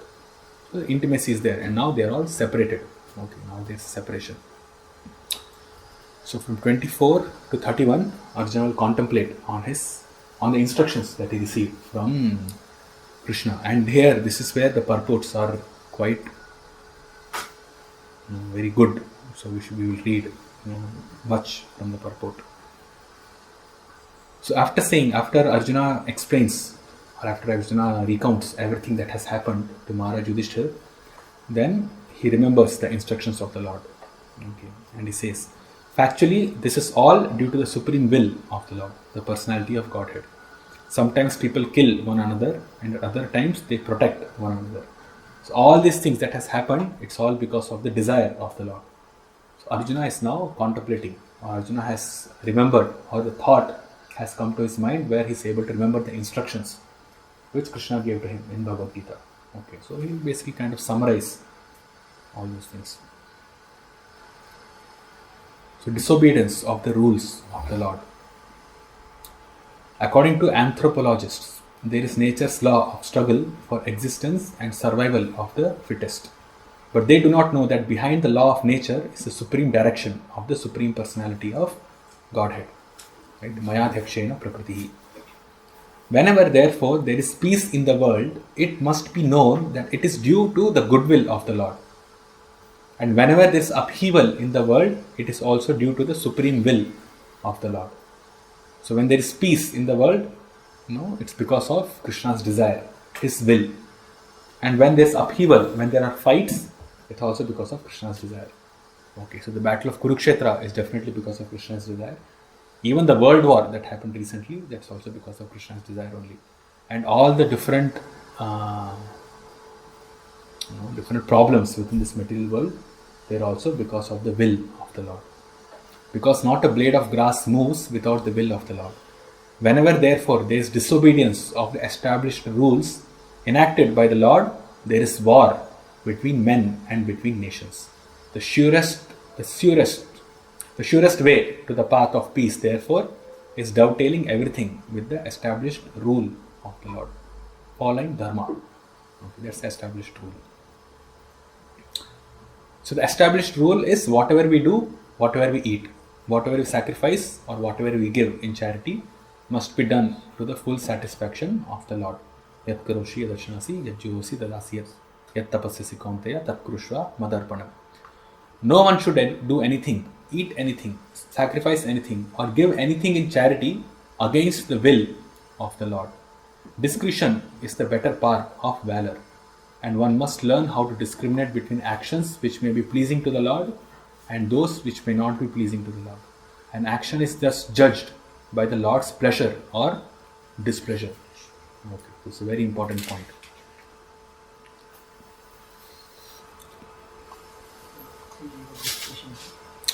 Discretion.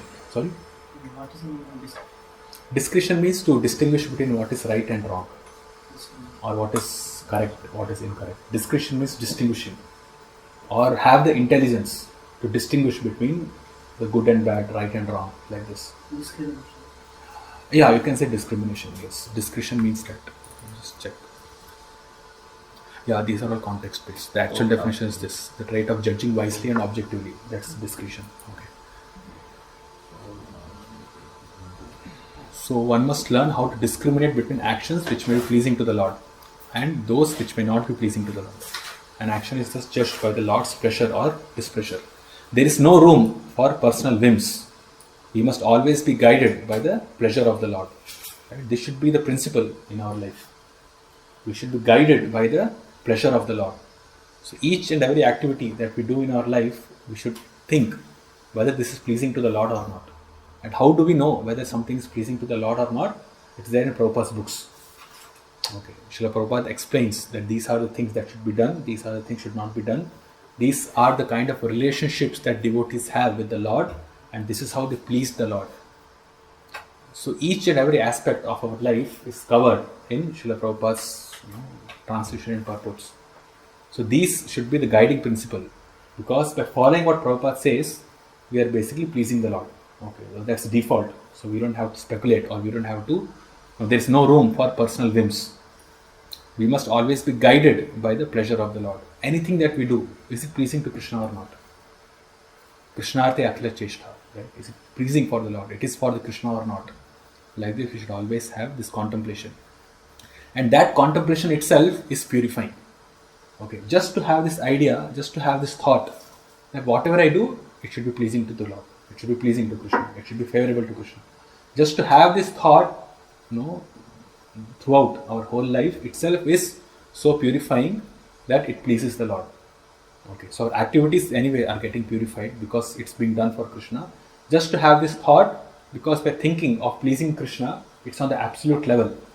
It's on the same level as Krishna person himself. So that itself purifies. Just the thought of pleasing the Lord itself purifies the conditioned soul.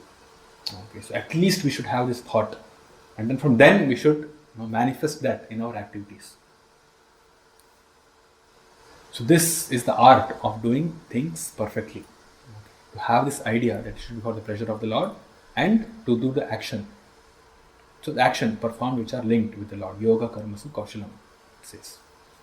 It's very important purport for practicing devotees like us. O king, as in the ocean, the bigger and stronger aquatics swallow up the smaller and weaker ones, so also the Supreme Personality of Godhead, to lighten the burden of the earth, has engaged the stronger Yadu to kill the weaker, and the bigger Yadu to kill the smaller. So basically, he's realizing the instructions that Krishna gave to him. Now Prabhupada makes this point about disparity here, of why there is problems or why they struggle within this material world. And he explains that there is disparity between conditioned souls due to everyone's desire to lord it over the material resources. This very mentality of lording it over the material nature is the root cause of conditioned life. Okay. This lording it over material resources basically means what? That we are controlling it, and these resources are meant for my enjoyment.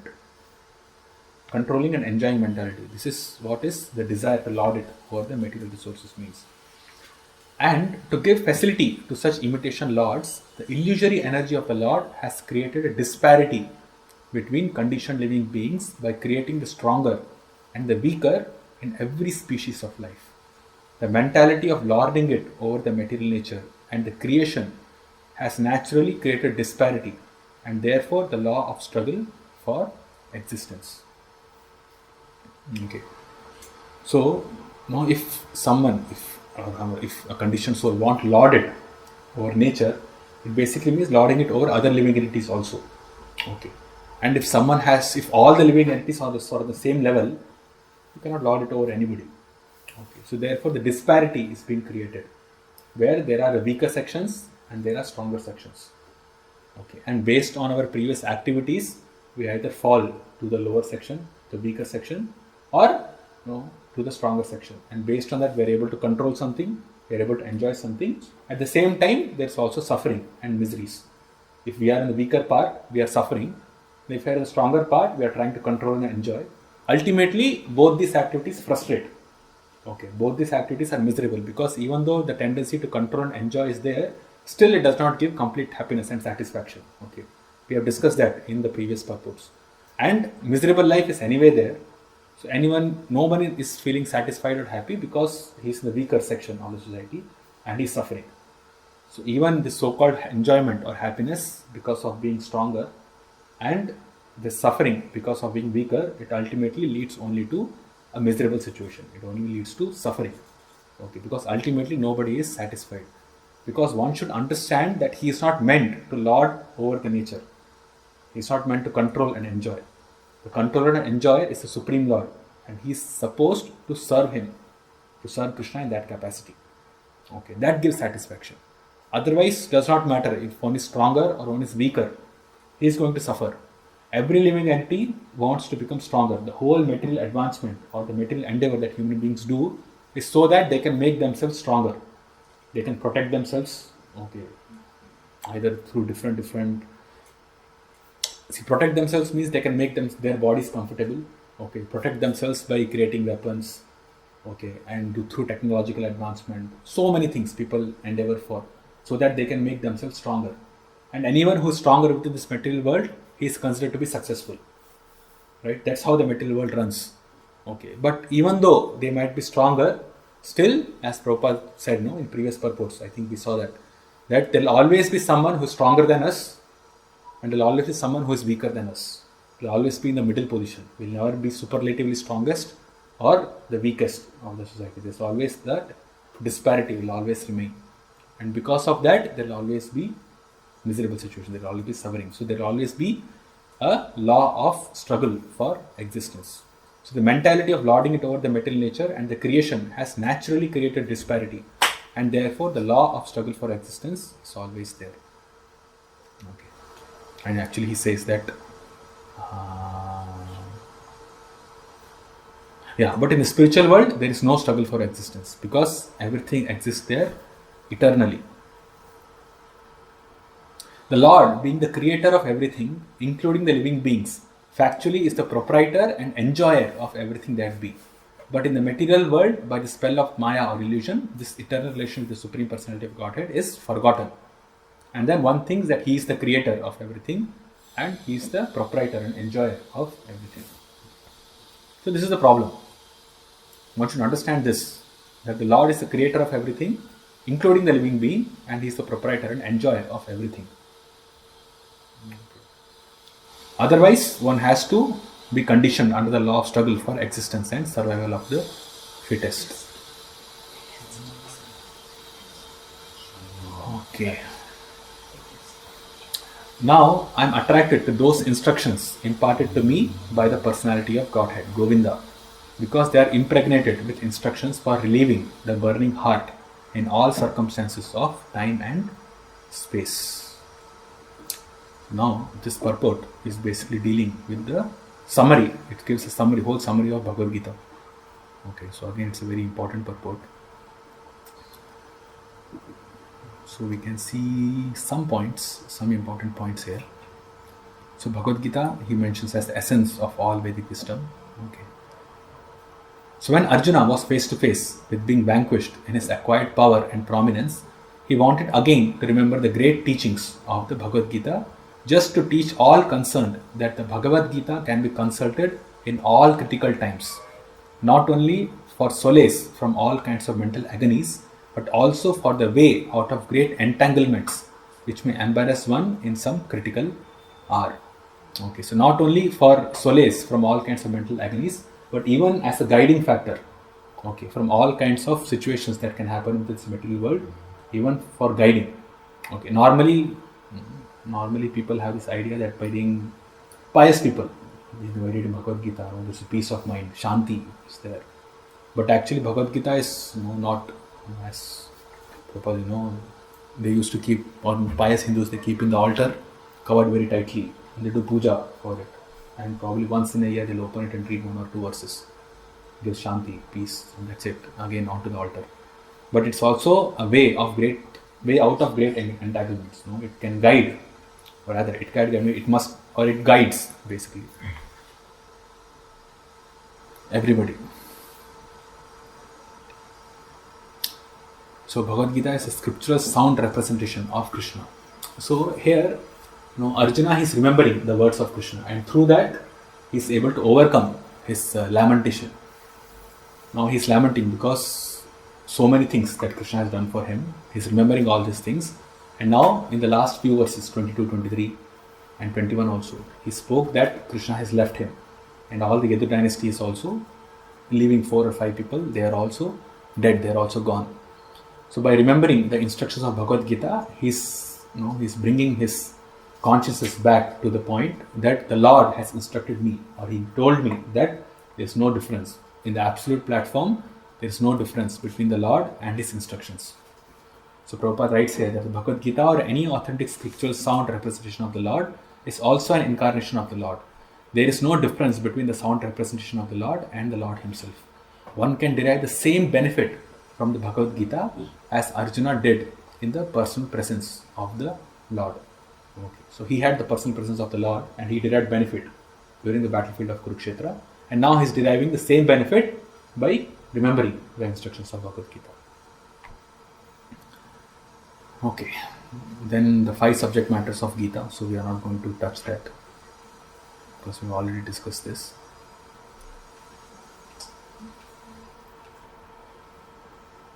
Yeah, so he says, as conscious beings, both the Lord and the living being are responsible actors and enjoyers also. The sense of enjoyment in the Lord is real, but such a sense in the living being is a sort of wishful desire only. This difference in consciousness is the distinction of the 2 identities, namely the Lord and the living being. Okay, so the sense of enjoyment, this sense of enjoyment in the Lord is real, but such a sense in the living being is a sort of wishful desire only, because the living being cannot independently enjoy himself. Okay, whereas the Supreme Lord can. Okay, so there's a sense of enjoyment in the Lord which is real, but that sense of enjoyment is not real. It's only wishful desire, and the happiness or the satisfaction of the living entity is possible only when he serves the person who is a supreme enjoyer. Okay. Otherwise, there is no difference between the Lord and the living being. The living being is therefore eternally one and different simultaneously. The whole instruction of the Bhagavad Gita stands on this principle. Okay. So the Lord and the living being are one, but the Lord is the predominator and the living entity is the predominated. So the relationship should never be forgotten. Even though they are one, but they act in different ways. Okay, they have different capacities. They act in different ways. They have to act in different ways. The Lord is the supreme enjoyer, and the living entity is the supremely enjoyed. Okay, he is the enjoyed person. So that's the relationship. So even though there is no difference, but the relationship is different. They have to act in their own capacities. So this is your achintya bheda, eternally one and different simultaneously. Then Srila Prabhupada speaks about the Sanatana Dharma or prescribed duties. Yeah, so we have discussed this before, so we'll skip this. Now Suta Goswami continues. Okay, so Arjuna is thinking about the instructions of Bhagavad Gita, and Suta Goswami he speaks these instructions to Shaunakadi Rishis now, and he says, thus being deeply absorbed, Suta Goswami said, thus being deeply absorbed in thinking of the instructions of the Lord, which were imparted in great intimacy of friendship, and in thinking of his lotus feet, Arjuna's mind became pacified and free from all material contamination. So when one contemplates on the instructions of the Lord, then the mind becomes pacified and free from all material contamination. Okay.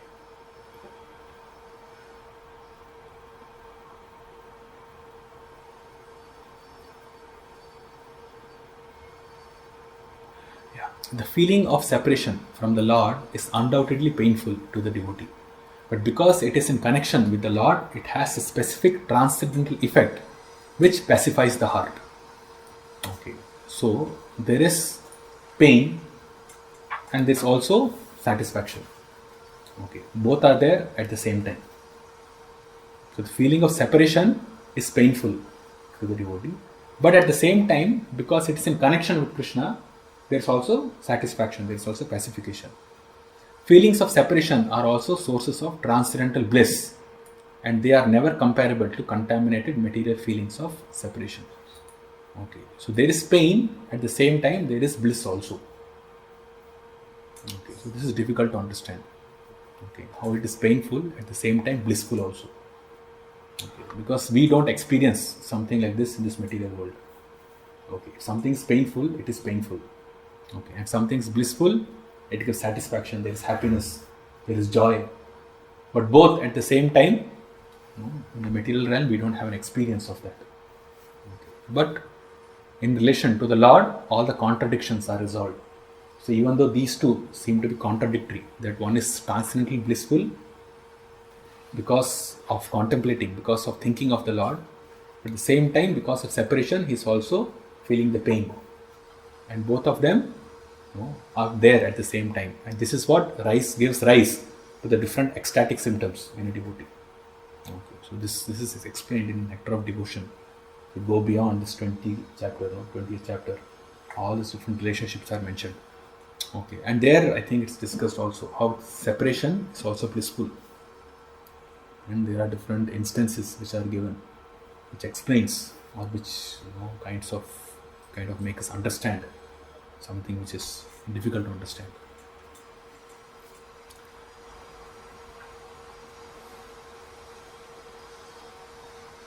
Okay, text 29. Arjuna's constant remembrance of the lotus feet of Lord Shri Krishna rapidly increased his devotion, and as a result, all the trash in his thoughts subsided. Okay. Material desires in the mind are the trash of material contamination. By such contamination, the living being is faced with so many compatible and incompatible things that discourage the very existence of spiritual identity. Okay. What it basically means is, in material contaminations, when material contamination is there, we think that some of the material objects are good for me, and some of the material objects are bad for me. Some relationships are good for me, some relationships are bad for me. This person is good, this person is bad. Okay, so all these conceptions come because of this material contamination. Okay, within this material world, Chaitanya Mahaprabhu said, no, everything is manodharma. A bhala, a what was that? I don't remember. He says that whatever the conception of good and bad is just on the level of mental platform. It's just mental speculation. It's just manodharma. That's all. Okay. So this is there because of material contamination. So, the living being is faced with so many compatible and incompatible things. Means things that he thinks is good for him, things that he thinks is bad for him, things which he thinks is compatible to him for his happiness, material happiness, and incompatible for him, which is will not give me happiness. So this conception itself discourages the very existence of spiritual identity, because we are thinking in terms of our material body and material objects. So it does not, it is discouraging the existence of spiritual identity. Birth after birth, the conditioned soul is entrapped with so many pleasing and displeasing elements, which are all false and temporary. They accumulate due to our reactions to material desires. Okay. False is because they do not have factual, or they do not factually help the soul. Okay. They do not give factual happiness to the soul. And they are temporary because they are manifested only for a certain amount of time. But when we get in touch with the Transcendental Lord in His variegated energies by devotional service, the naked forms of all material desires become manifest, and the intelligence of the living being is specified in its true color. Okay. Which basically means that the naked forms means if something is naked, we can understand what is what. We can see things as it is. Okay, so the naked form basically means that we can see the material desires as they are. Okay, that this material desire is totally useless. Okay, totally nonsense. So that is seeing the naked form of the desires. Okay, so they become manifest, and the intelligence of the living being is specified in its true color.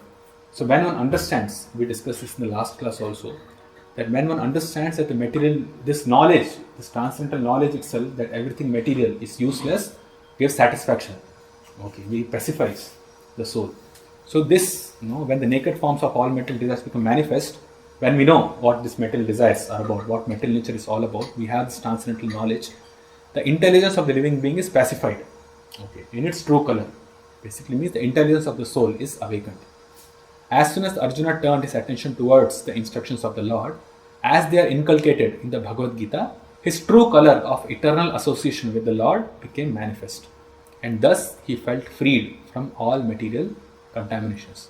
In this case, basically, he was lamenting for the disappearance of the Lord. Okay. But it's actually, it's kind of a contamination, because the Lord and the devotee are never separated. They're eternally together. Okay. So his lamentation is basically mentioned here.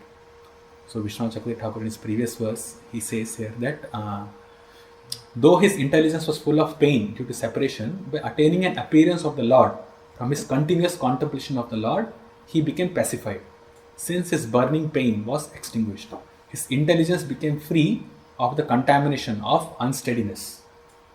Okay. So he was unsteady, now he became steady because of that. Text 30. Because of the Lord's pastimes and activities and Arjuna's feelings of separation from him, it appeared that Arjuna forgot the instructions left by the personality of Godhead. But factually, this was not the case, and again he became Lord of the senses.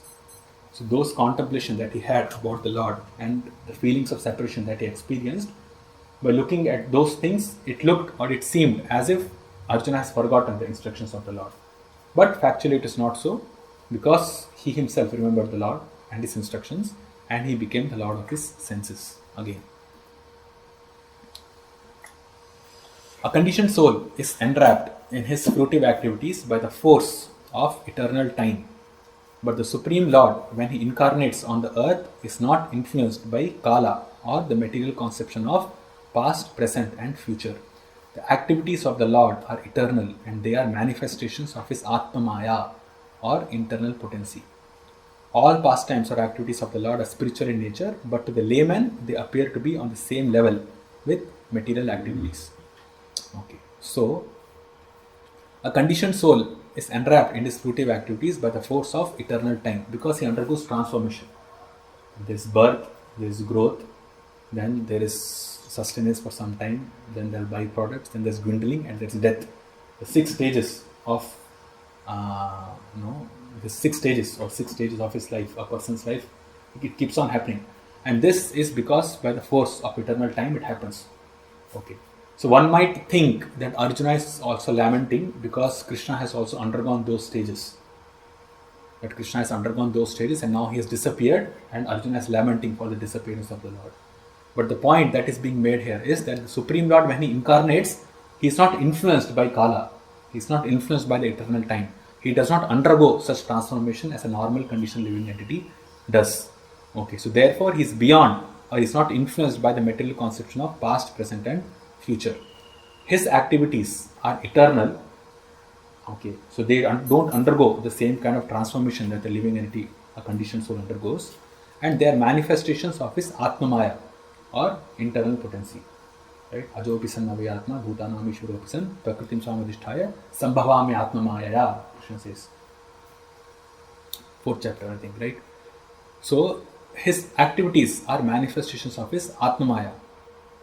So to the layman, they might appear to be on the same level in material activities, and thus it appeared that Arjuna and the Lord were engaged in the battle of Kurukshetra as the other party was also engaged. But factually, the Lord was executing his mission of incarnation in association with his eternal friend Arjuna. Okay, so Krishna was actually executing his mission. He was not engaged in mundane activities of fighting with the opposite enemies. It was his pastime, it was his mission for which he had come and for which Arjuna had also come. And they were engaged in transcendental activities. Okay, so even though from one side, from the battle of Kurukshetra point of view, it looks that two people, two sides are fighting for getting the sovereignty of this whole world of Jambudvip like this. But actually that's not the case. The Lord is engaged in his pastimes with his devotees.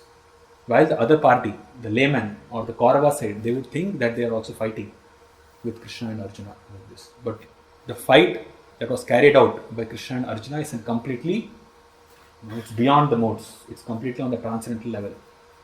While that which was taken by other people in the battlefield, they thought it is material for the sovereignty of this world. Okay, so this is proper understanding. Okay, which this is why this Prabhupada's books are so important because it gives us this perspective. If you try to understand Mahabharata or if you try to understand the Lord through some novels or through some serials, through some movies and all, this kind of understanding will never come up. Okay, because they will never explain, or they don't know, and they'll never explain the position of the Lord and the position of the devotee and the relationship and the pastimes and the mission of the Lord. Those things will never come up. They're stories. It will come like that. But here, he says, that it appeared that Arjuna and the Lord were engaged in the battle of Kurukshetra as the other party was also engaged. But factually, the Lord was executing his mission of incarnation in association with his eternal friend Arjuna. Therefore, such apparently material activities of Arjuna did not drive him away from his transcendental position, but on the contrary, revived his consciousness of the songs of the Lord as he had sung them personally.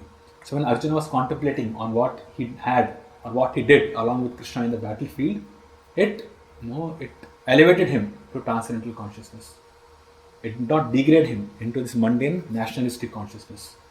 Okay, we are fighting for this land, we are fighting for opulence, material opulence, we are fighting for heavenly planets like this. So one should think of the Lord always. Okay, so this revival of consciousness is assured by the Lord in the Bhagavad Gita. Okay. So one should think of the Lord always. The mind should not forget him. One should become a devotee of the Lord and offer obeisances unto him. One who lives in that fashion becomes undoubtedly endowed with the blessings of the Lord by achieving the shelter of his lotus feet. There is nothing to doubt about this eternal truth.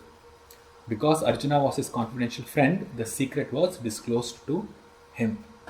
So again, this is a very, very, very amazing perspective that Prabhupada gives here. That man mana bhava mad bhakto. One should think of the Lord always and the mind should not forget him. Okay. Just by doing this, one is undoubtedly endowed with the blessings of the Lord by achieving the shelter of his lotus feet. Just by thinking about Krishna. Just by thinking about Krishna and just by becoming, this desire to become his devotee, offering obeisances to him.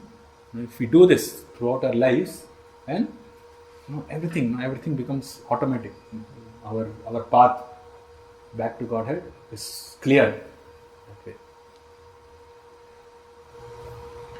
So this is another perspective that Srila Prabhupada brings here. That Arjuna had no desire to fight with his relatives, but he fought for the mission of the Lord. He was always engaged in the execution of his mission only, and therefore, after the Lord's departure, he remained in the same transcendental position, even though it appeared that he forgot all the instructions of the Bhagavad Gita. And this is important, Prabhupada writes, one should therefore adjust the activities of life in pace with the mission of the Lord.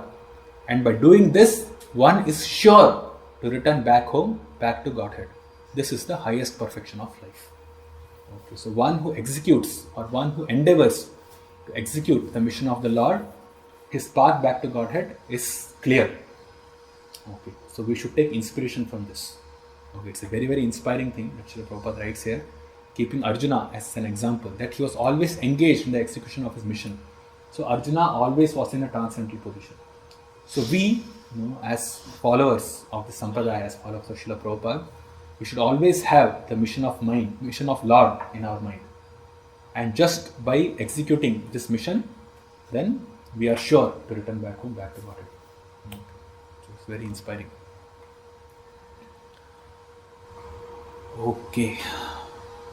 So Srila Vishwanath Chakravarti Thakur makes a comment. He says, it is said that when a person is burning in separation from beloved person, by remembering the words of the beloved, the flames of that pain are extinguished. Therefore, he began to recite the nectar of the Gita. He basically began to recite the nectar of the Gita, which emanated from the cooling moon-like mouth of the Lord. This relieved him of all pain. That knowledge of Gita was not forgotten by the influence of time, action, or ignorance. Okay, Kala Karma Tamoruddham. So because of influence of time, those instructions were not forgotten. This is the point.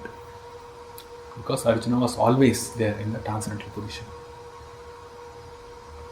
Okay, so we can probably see 31st verse also. Okay, maybe 5 minutes more and then we'll close the session. Okay. So Suta Goswami continues. Because of his possessing spiritual assets, the doubts of duality were completely cut off. Thus he was freed from the three modes of material nature and placed in transcendence. There was no longer any chance of his becoming entangled in birth and death, for he was freed from material form. So this is conclusive. Okay. So in conclusion, Srila Prabhupada makes this point of this Advaya Jnana. Okay. By contemplating on Krishna's instructions, Arjuna was able to overcome his lamentation and he was completely pacified. Okay, because his intelligence was clear. Intelligence manifested its true color, as Prabhupada writes.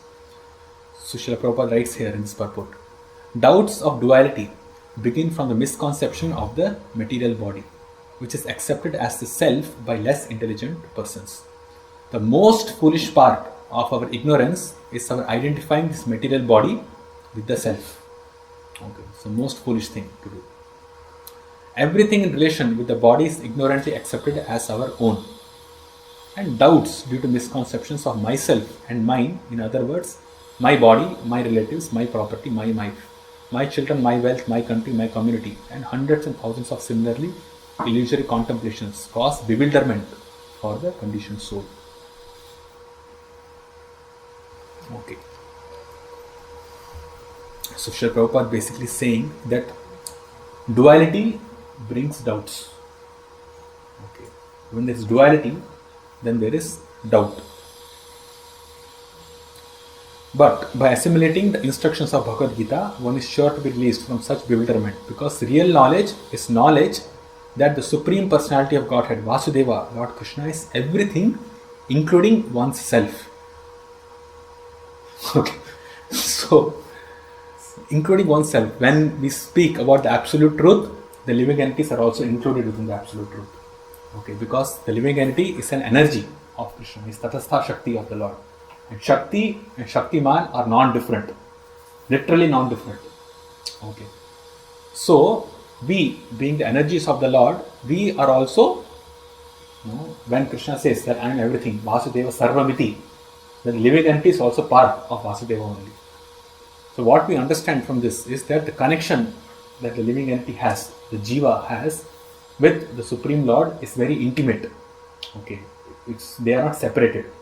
It's very intimate because they are the internal energy of the Lord. They are part of His internal, superior energy of the Lord. We are conscious living entities. Correct?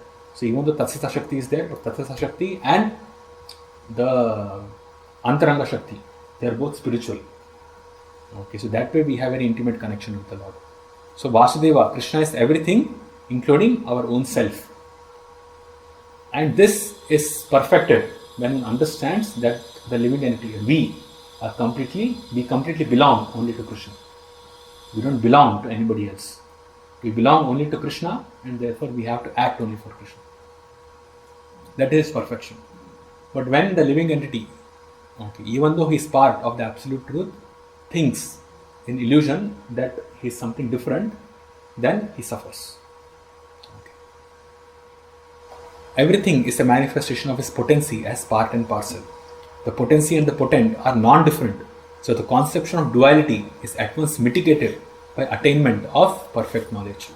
So this is perfect knowledge, that we belong to Krishna and therefore we should act only for the pleasure of Krishna. This is Advaya Gyan. This is non-dual knowledge. Because we belong to Krishna means there is actually only Krishna. And we are only serving Him in that way. So Krishna is everything means everything means the whole material nature belongs to Krishna. The living entity also belongs to Krishna. And because the potent and the potency are not different, therefore there is similarity, or therefore this equanimity. So the conception of duality is removed at that time. It's very close, or if we don't understand this properly, then it might lead to impersonalism. But then we should understand very clearly that the living entity is never the Shaktiman. It's always Shakti, is energy. And the energetic is Krishna. So that way, there's eternally difference between these two. Because the potency cannot become the potent. So that way, this is where the impersonalist makes a big mess. Because he thinks that the potency can become potent also. He thinks when the Advaya Gyan is there, the non-dual knowledge means we become same with the Lord in every respect. But no, the potency always remains the potency and the potent always remains the potent. So even though we are Vibhinnamshas, we are the expansions of the Lord, we are also included in the Lord, we belong to the Lord, we belong to Brahman, Aham Brahmasmi, all those things are there. But the main distinction that we have to make is that we are the energy and He is the energetic. We are the potency, He is the potent. And these two can never come to the same level. The potency can never become potent, the energetic can never become the energy can never become the energetic. That's not possible. So this is where we make the distinction. So our Advaya Gyan is qualified with this understanding.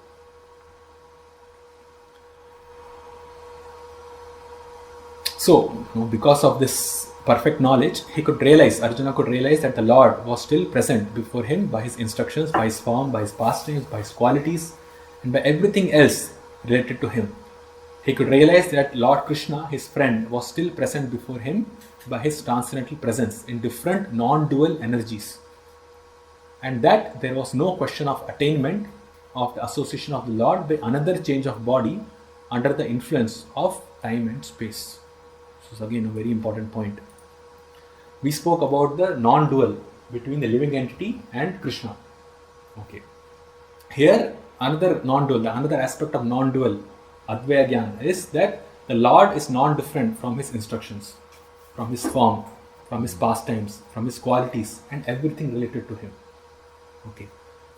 Arjuna could realize that Lord Krishna, his friend, was still present before him by his transcendental presence in different non-dual energies. So living entity and the Lord, they are non-dual because it's energy and energetic. Similarly, the energy of the Lord is also His instructions. His form is His own personality Okay, hearing of his pastimes, his qualities, they are all, when we speak about his pastimes, it is manifested through this sound, through this transcendental sound. Okay, it's an energy of the Lord, but then it is non-different from the personality of the Lord. So this is, he could realize that Lord Krishna's friend was still present before him by his transcendental presence in different non-dual energies, and that there was no question of attainment of the association of the Lord by another change of body under the influence of time and space. So we don't have to think that we have to leave this body and go back home, back to Godhead, or we have to leave this, or Arjuna should leave this body and go to the place where Krishna is there. By attainment of absolute knowledge, one can be in the association of the Lord constantly, even in this present life, simply by hearing, chanting and thinking of the Supreme Lord and worshipping Him. One can see Him and feel His presence even in this present life simply by understanding the Advaya Gyan Lord or the Absolute Lord through the process of devotional service, which begins with hearing about Him. Okay, so Srila Prabhupada very mercifully, he makes things very simple for us. Okay, so these purports, the last one and the previous one and this one also, very inspiring, because these things are very simple to do. And if we just do this, then we are there with the Lord. He says that one can see Him, one can see Krishna. Okay, one can see Him, one can feel His presence even in this present life. We don't have to think that we have to go back home, back to Godhead and endeavor so much for that. We can see Him even in this life, we can feel His presence simply. And what do we have to do for that? Just by understanding the Advaya Gyan Lord or the Absolute Lord through the process of devotional service, which begins with hearing about Him. So just by hearing, chanting and thinking of the Supreme Lord and worshipping Him, and through the process of devotional service, then we can understand or we can see Krishna. Okay, even now. So it is not that because it's Kali Yuga, it's so contaminated, the Lord will not come. Okay, the demigods themselves will not come here, so the Lord will also not come. No, Krishna is everywhere. And that's where I go back to that same point that Prabhupada makes. Again, that's very inspiring. When Parikshit Maharaj, when he saw the Lord and the Lord disappeared, Prabhupada makes his point, that it's not that Krishna was not there before and then he appeared and then disappeared. No, Krishna is always there. So similarly, he's always there in his whole manifestation. It's just the devotee's qualification that can inspire him, or that through the will of the Lord Himself he can appear. Okay, just to bestow His mercy to the Lord. Okay, so let's quickly do this.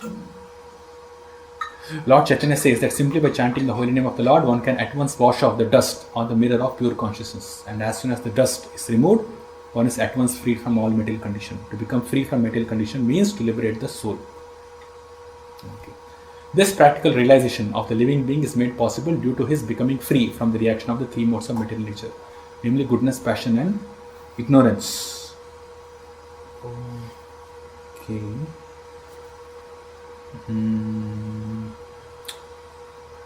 Yeah, maybe this point we will discuss. Yeah, this point we'll discuss with the next purport. Okay, so these two are related. I think the next purport Srila Prabhupada speaks about the next 2-3 purports. Yeah, it's related to the next 2 and 3. Next, the 33rd purport. And I think